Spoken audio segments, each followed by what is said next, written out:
Երբ խոսք է գնում սոցիալական անհավասարության մասին, որ կծառայեն ֆինանսապես ոչ ապահով քաղաքացիներ եւ հարուստները ճակերտների մեջ չեն ծառայի, ես աշխատանքային մակարդակի խոսակցության մասին է խոսքը եւ պաշտպանության նախարարության գործընկերները ասում են, որ մեծամասամբ այն մարդիկ, որ մենք գիտենք, որ սովորաբար ասում են 100 կամ 1000 խոշոր հարկ վճարողները, ենթադրաբար նրանք մեծ կարողություններ ունեցող անձինք են Հայաստանի Հանրապետությունում, նրանց ընտանիքի անդամները մեծամասամբ չեն անցնում զորակոչով, այսինքն չի հասնում բանը նրան, որ նրանք զորակոչով անցնեն ու զորակոչի ընթացքում հասկանանք նրանք զորակոչի ընթացքում են ազատվում օրինակ առողջական խնդիրներից ելնելով, թե ինչ-որ այլ ճանապարհով են փորձում խուսափել։ Տեսնում ենք, որ նրանք ուղղակի չեն հասնում զորակոչին, դա տալիս է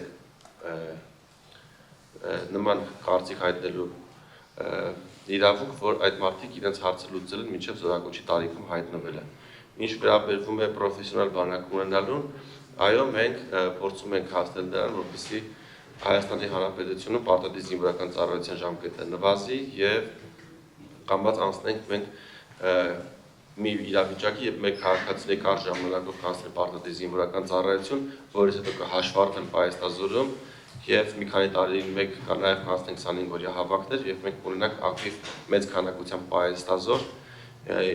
եւ կարողանանք մեր երկրի սահմանները պաշտպանել եւ բանակի իր խնդիրները կատարել այս տրամաբանությամբ, որպեսզի մենք երկար ժամկետով մեր քաղաքացիներին չտանենք 2 տարի պարտադիր զինվորական ծառայության,